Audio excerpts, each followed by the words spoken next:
know what evil is? Sure, Are you evil? somewhat.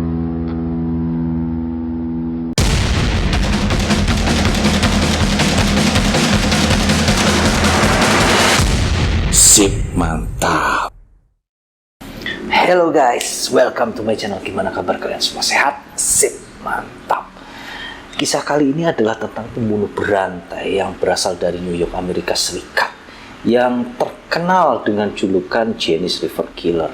Janis River Killer ternyata adalah seorang warga biasa sebenarnya, rada gelo gitu ya. Nama aslinya adalah Arthur Shawcross. Dia adalah seorang pembunuh berantai yang beraksi di daerah sekitar Rochester, New York, Amerika Serikat.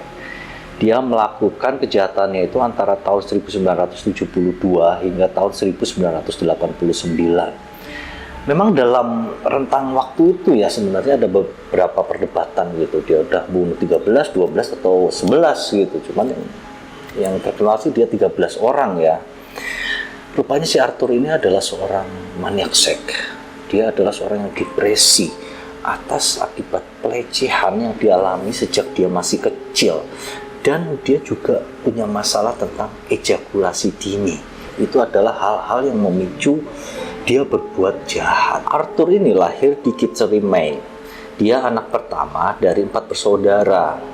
Bapaknya bernama Arthur Roy Shawcross dan ibunya bernama Elizabeth Bessie Yerek Shawcross. Pada saat itu, keluarga dari Arthur ini pindah ke Watertown, New York ketika dia masih kecil ya. Sementara itu sebenarnya si Arthur ini termasuk anak yang kurang normal juga karena beberapa tes terhadapnya menyimpulkan bahwa si Arthur ini termasuk anak yang kepandaiannya di bawah rata-rata. Sejak kecil Arthur telah mengalami berbagai pelecehan yang luar biasa. Pelecehan ini bahkan dilakukan oleh ibu kandungnya sendiri, guys. Ibunya itu pernah memasukkan benda ke dalam anus dari si Arthur. Lalu ada lagi saudara dari ibu kandungnya ini, yaitu bibinya ya. Bibinya pernah memaksa si Arthur ini untuk melakukan oral seks pada saat itu, padahal si Arthur ini umurnya baru 9 tahun loh guys. Lalu pada saat masih di sekolah, ia juga sering berhubungan dengan saudara kandung perempuannya sendiri. Dari kecil aja udah error banget nih orang ya. Dan lagi guys, petualangan seks dari Arthur ini nggak hanya terbatas pada manusia loh. Dia juga melakukannya pada binatang seperti sapi, domba, kuda, anjing, bahkan ayam. Ayam itu sampai mati guys dilecehin sama si Arthur ini. Arthur juga mempunyai sifat melenceng yang bernama sadomasokis. Jadi sadomasokis itu adalah kegiatan seks yang diiringi dengan tindakan kekerasan. Jadi kalau wah siksa-siksaan gitu, si penderita ini baru merasa puas. Sifat sadomasokisnya itu dia dapat setelah dia ini diperkosa oleh seorang laki-laki.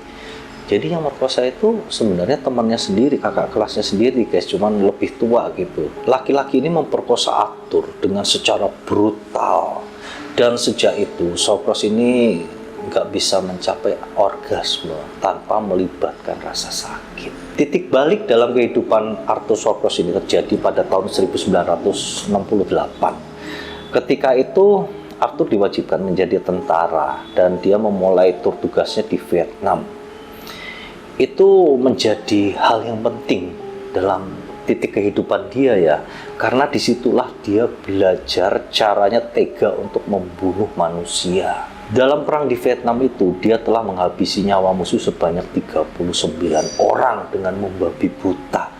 Di samping itu, si Arthur juga terlibat dengan pemerkosaan dan pembunuhan terhadap gadis-gadis rakyat biasa, rakyat sipil di Vietnam itu. Setelah perang Vietnam berakhir, ia pindah ke Clayton, New York. Di sana, dia sempat ditangkap, guys.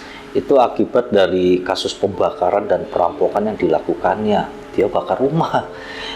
Saat itu dia hanya dipenjara selama 22 bulan. Karena perannya dalam menyelamatkan petugas lapas dari kerusuhan di penjara. Jadi pada saat dia di penjara itu memang terjadi kebakaran besar di penjara. Cuman si Arthur ini sempat nyelamatin para sipirnya, makanya dia dikurangin banyak banget hukumannya. Lalu pada bulan Mei ya, tanggal 7 tahun 1972, Arthur ini memperkosa dan membunuh Jack Owen Blake. Itu adalah seorang bocah kecil berumur 10 tahun. Pembunuhan terhadap si Jack Owen ini, bocah ini, sempat nggak diketahui sama sekali.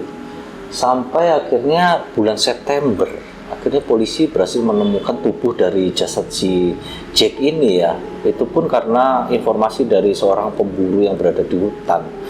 Dia menelpon ke kepolisian. Jadi Mei ke September itu lama banget tenggatnya ya. Lalu pada tanggal 2 September, tepatnya sebelum mayat si Jack itu ditemukan, dia melakukan lagi pemerkosaan dan pembunuhan terhadap Karen Ann Hill. Kali ini bocah perempuan berusia 8 tahun. Karen ini saat itu baru pindah ke Watertown bersama ibunya. Lalu akibat dari dua pembunuhan itu, akhirnya Arthur ini ditangkap dan dipenjara sampai tahun 1987. Arthur dipenjara selama 25 tahun akibat pembunuhan terhadap dua anak ini. Tapi kok bisa gitu ya, seorang pembunuh sadis itu akhirnya bebas dan hanya menjalani hukumannya itu selama 15 tahun doang loh guys, hanya karena dia berkelakuan baik di penjara. Setelah lepas dari penjara, dia lalu mencoba untuk menetap di sekitaran kawasan New York. Tapi di daerah New York itu dia sampai 4 kali ya didemo atau diusir oleh penduduk setempat karena mereka mengetahui rekam jejak si Arthur ini yang mantan seorang pembunuh. Karena si Arthur ini ditolak di mana-mana, bahkan sampai keluar New York juga ditolak gitu. Akhirnya pemerintahan atau kepolisian khususnya menghapuskan riwayat kejahatan dari si Arthur ini. Kemudian setelah menghapuskan riwayat kejahatannya pun, kepolisian ini membantu Arthur untuk pindah ke Montrose County untuk menjadi warga biasa lagi, di mana di situ warga sekitar tidak ada yang tahu siapa sebenarnya si Arthur ini. Pada bulan Maret tahun 1988 hingga bulan Desember tahun 1989, kepolisian telah menemui lagi ya jasad-jasad mayat wanita sebanyak 12 mayat di daerah Monroe County yang rata-rata merupakan seorang pelacur mayat-mayat itu. Hampir semuanya mereka itu mendapatkan cekikan akibat kematiannya itu karena cekikan di leher dan gigitan di bagian kemaluannya. Kasus dari pembunuhan berantai ini pun akhirnya cukup meledak di Amerika Serikat. Media banyak meliputnya dan memang korban-korbannya ini banyak ditemukan di sekitar Sungai Genesee. Makanya akhirnya media massa pun menjuluki pembunuh yang belum ketemu ini dengan julukan The Genesee River Killer. Polisi ini menyelidiki dan mereka mengambil kesimpulan-kesimpulan tentang kasus ini. Mereka memperkirakan bahwa si pembunuh itu setelah menghabisi para korbannya ya, dia itu balik lagi ke tempat kejadian setelah berbulan-bulan, kemudian tepatnya 2 bulan. Kemudian si pembunuh ini memotong kemaluan dari si jasad itu, lalu dimakan guys. 2 bulan loh, mayat 2 bulan itu udah busuk ya, udah bau gak karu-karuan. Gelo dimakan guys, dipotong dimakan. Polisi juga menemukan kecurigaan ya, melihat dari kerapihan perbuatan si pembunuh gitu loh, sepertinya udah tertata dan sistematis gitu. Jadi akhirnya mereka sempat terbesit kecurigaan bahwa pelakunya ini adalah seorang tentara guys.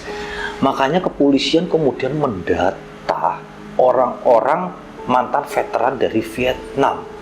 Di kota itu data satu-satu ya, tapi tidak menemukan data dari Arthur Shawcross. Kenapa? Karena data rekam jejak dari Arthur Shawcross itu kan sudah dihapuskan sama kepolisian itu tadi kan, untuk membersihkan namanya.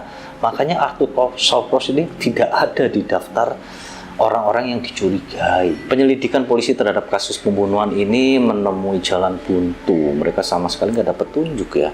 Sampai akhirnya mereka berusaha mengorek informasi dari daerah pelacuran. Daerah pelacuran itu berada di sekitaran Sungai Genesee itu. Para pelacur itu ditanyain satu-satu guys sama polisi. Cuman ya para pelacur itu kan belum pernah tahu ya si Arthur ini seperti yang mana gitu kan, kagak tahu. Cuman mereka menjawab dengan seadanya. Mereka menuduh ada seorang preman yang bernama Mike atau Mitch di situ, yang memang perangai orang ini sangat galak gitu loh, gampang marah-marah. Mungkin pelacur-pelacur ini punya dendam ke orang itu juga. Jadi mereka mengarahkan polisi ke si Mike itu. Polisi langsung menyelidiki yang namanya Mike ini. Mereka menanyai, menginterogasinya. Tapi si Mike ini ternyata punya alibi yang kuat ya. Pada saat dicurigai waktu-waktu pembunuhan itu, dia punya alibi yang kuat hingga terpaksa si Mike ini pun akhirnya dibebaskan. Kembali polisi menemui jalan buntu dalam kasus ini. Sampai pada suatu ketika ada laporan kehilangan seorang wanita yang bernama Felicia Stephen. Jadi karena kehilangan itu, polisi mencurigai ini adalah ulah dari si Janis River Killer lagi. Polisi pun kali ini melakukan operasi besar-besaran untuk mencari si pembunuh. Mereka nggak mau keduluan ini si Felicia dibunuh. Mereka sampai mengerahkan anjing pelacak, sampai mengerahkan helikopter buat mencari dari atas. Sampai mereka tiba, helikopter ini ya, di satu jembatan, di mana di situ terlihat di sekitar jembatan itu ada mayat seorang wanita. Yang mayatnya itu udah kebelah dua guys, jadi dua mayatnya. Mayat itu kan berada posisinya di bawah jembatan ya, sementara itu di atas jembatan ada sebuah mobil guys. Di samping mobil itu ada seorang laki-laki yang kalau dilihat dari helikopter, laki-laki itu entah sedang kencing atau sedang onani ya, maaf ya. Jadi polisi pun langsung membunyikan peringatan ke laki-laki itu, dan laki-laki itu yang ternyata adalah si Arthur. Dia langsung lari. Polisi langsung mengejar Arthur ini. Itu terjadi lumayan sampai setengah jam guys. Soalnya kan helikopter ya, ngejar si Arthur di bawah, gimana nangkap ya. Pokoknya akhirnya ketangkap gitu. Si Arthur pun dibawa ke kantor polisi dan diinterogasi selama berjam-jam. Ternyata dengan pertanyaan polisi dan desakan polisi ini, Arthur itu kekeh. Dia tidak mengaku bahwa telah melakukan pembunuhan itu. Memang si Arthur ini kan sebenarnya udah 4 kali nikah guys. Istri yang terakhir itu bernama Clara ya. Polisi yang nggak puas dengan pengakuan dari Arthur, mereka pun langsung mendesak ke istri dari Arthur. Istri Arthur ini dicurigai juga karena dia memakai perhiasan atau barang yang milik dari salah satu korban. Setelah melihat polisi ini mendesak istrinya, akhirnya Arthur pun mengaku bahwa dia adalah Janis River Killer. Cuman setelah mengaku, dia bilang lagi bahwa dia membunuh para orang-orang ini karena dia yang dianiaya gitu loh. Maksudnya dompetnya dicolong, kalau enggak dia dimintain duit, akhirnya dia pun membunuh mereka. Jadi bukan karena Arthur yang sengaja membunuh mereka. Kemudian sidang pun dilakukan untuk kasus Arthur ini. Di sidang itu dia didakwa dengan 11 kasus pembunuhan. Pada mulanya Arthur ini nggak mau ngaku bersalah, kembali tidak mengaku bersalah. Karena dia beralasan bahwa dia itu kurang waras gitu loh. Dia punya penyakit PTSD, jadi kayak penyakit mental gitu. Memang kalau orang melakukan pembunuh seperti apapun ya, kalau divonisnya itu orang itu rada kurang waras, itu nggak dipenjara, kayak cuman direhabilitasi doang, disembuhin di rumah sakit gitu loh. Tapi untungnya ya juri ini nggak percaya, mereka menolak segala pengakuan sakit jiwa dari Arthur ini. Dan hakim pun kemudian menjatuhkan vonisnya kepada Arthur. Dia dijatuhi hukuman seumur hidup selama 250 tahun. Kemudian waktu berlalu sampai tahun 2008, itu dimana akhirnya Arthur ini meninggal karena sakit jantung. Dan memang sebenarnya guys, banyak yang nggak terungkap di kasus ini ya, tentang kejahatan si Arthur ini. Karena sebenarnya dari kebanyakan korban yang kemungkinan memang dilakukan oleh Arthur ini, rata-rata tuh kemaluannya pada dimakanin semua guys.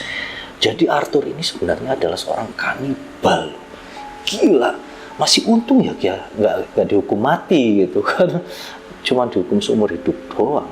Mungkin segitu dulu ya untuk kisah kali ini, semoga dapat mengisi waktu kalian saja. Thank you and see you.